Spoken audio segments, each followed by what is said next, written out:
More than 2 months. I was sleeping inside of this car. This is my hotel, it's my apartment, it's my vehicle, it's everything.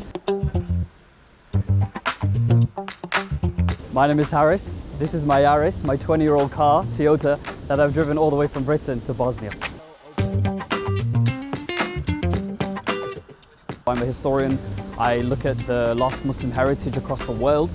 And so across the countries to Bosnia, I've been hunting and mapping out all of these Muslim history locations. For me, Bosnia is the capital of the Balkans.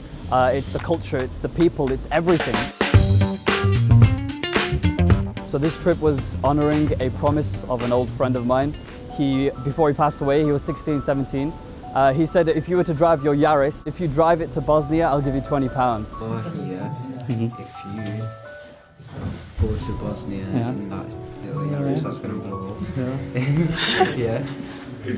And you give me a shout out 5 minutes into the video, Wallahi, I'll give you £20. So they sadly passed away. There was two of them. They passed away in an accident in the UK, in Preston. I knew I had to honour their legacy and their memory by taking this thing on a journey of its lifetime.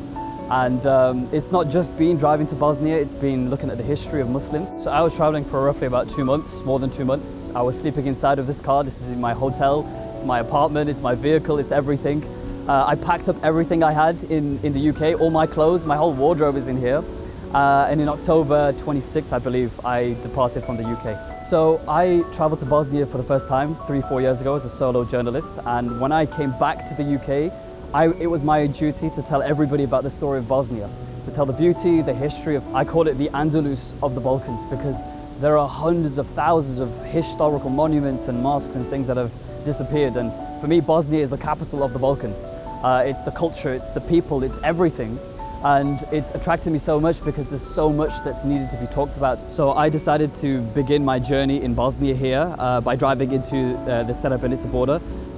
Because of how much it means. I was there in July, I buried some of the bodies myself, and even though I'm not connected to these people, my heart is always connected to them. You know, it's as if I know them, just having buried them. Bosnian history is not just for Bosnians, it's for the whole world to look at. It's a lesson.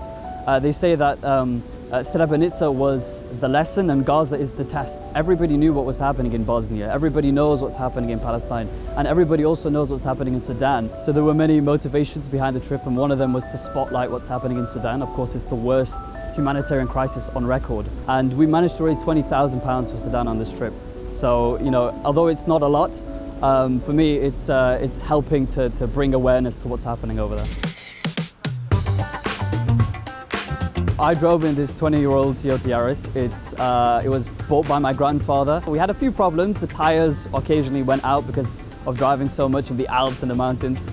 And I've always had people there to help me. You know, the Muslim communities, the mosques, they've always helped me out when my car is stuck, broken down. I'm used to traveling alone, but the best thing about traveling alone is that you can really integrate yourself into the communities and the mosques and the people along the way, so you don't always feel alone. After this whole trip, I have learned that Muslim history is so embedded in Europe. It's spread to France, it's spread to Germany, of course Bosnia and the Balkans is a perfect example of Muslim history being here. Muslims belong to Europe. Muslims have shaped the future and the history of Europe.